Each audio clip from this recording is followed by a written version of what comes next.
Ya, pemirsa, kita lanjutkan kembali perbincangan. Saya kembali ke kuasa hukum keluarga korban Vina, Saiful Salim. Mas Saiful, kalau Anda mengamati jalannya persidangan PK Saka Tatal, apa yang jadi catatan Anda? Ya, di saat memori banding yang disampaikan oleh para penasihat hukum dari terpidana, tentu kami mengamati semenjak awal sampai pada hari ini, itu semua merujuk pada narasi ini pada kesalahan-kesalahan penyelidikan dan penyidikan. Itu poin pertama. Berarti kan sudah kita bisa memahami bahwa arahnya kemana. Berarti penyelidik ataupun penyidik saat itu. Ya. Itu poin pertama. Lalu yang kedua, mereka melihat bahwa kinerja daripada kejaksaan itu seperti apa. Misalnya terkait dengan ketidakhadirannya saksi kunci ya saat itu ya, keterangan daripada Dede dan lain sebagainya, yang memang di saat sidang di awal, di sidang 2017 itu mereka tidak hadir.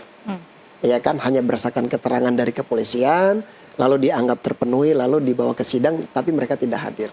Kan seperti itu. Nah, di hari ini pun demikian. Kenapa? Karena yang kami melihat bahwa dari awal sampai hari ini itu melihat pada SOP, melihat pada bagaimana prosesnya. Menurut Anda berhasil tidak mereka meyakinkan publik ya, bukan meyakinkan hakim saja, meyakinkan publik bahwa memang terjadi kesalahan-kesalahan dalam proses penyelidikan? Kalau kami lihat sebenarnya publik sekarang sudah yakin bahwa mereka itu tuh salah tangkap ataupun dalam hal pengajuan PK ini. Cuman kan bukan publik sebenarnya, kita lihat dalam kepastian hukum itu kan adalah keputusan hakim. Jadi menurut kami bahwa silakan, ini hak mereka untuk tetap mengajukan. Namun kami prinsipnya adalah ketika kesaksian saksi-saksi yang dihadirkan ini menurut kami sudah terlalu jauh dengan fakta-fakta, sudah terlalu jauh dengan bukti-bukti. Karena apa? Misalnya kehadiran daripada katanya teman Vina yang mengatakan Vina menstruasi. Itu menurut Anda bukan saksi fakta? Bukan. Ini hanya menurut kami ini hanya petunjuk. Yang mereka hadirkan ini hanya petunjuk. Kenapa? Karena mereka bukan berada di saat kejadian. Gitu. Jadi menurut kami sampai pada tahapan hari ini, menurut yang kami lihat itu memang banyak hal yang masih belum sinkron terkait dengan fakta-faktanya.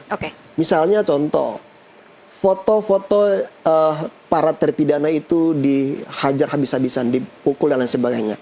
Berdasarkan keterangan mereka bahwa ini mereka diintimidasi, dikriminalisasi di saat proses penyelidikan dan penyidikan. Nah, cuman kan ini perlu harus dibantah di saat proses-proses sidang-sidang sebelumnya. Nah, lalu bagaimana pendapat hakim? Ternyata dalam hal ketika hakim menyampaikan, dalam hal hakim memutuskan perkara, ya ternyata ada beberapa hal yang memang tidak sinkron juga. Nah, sekarang yang ketidaksinkronan itu mereka harus buktikan. Gitu.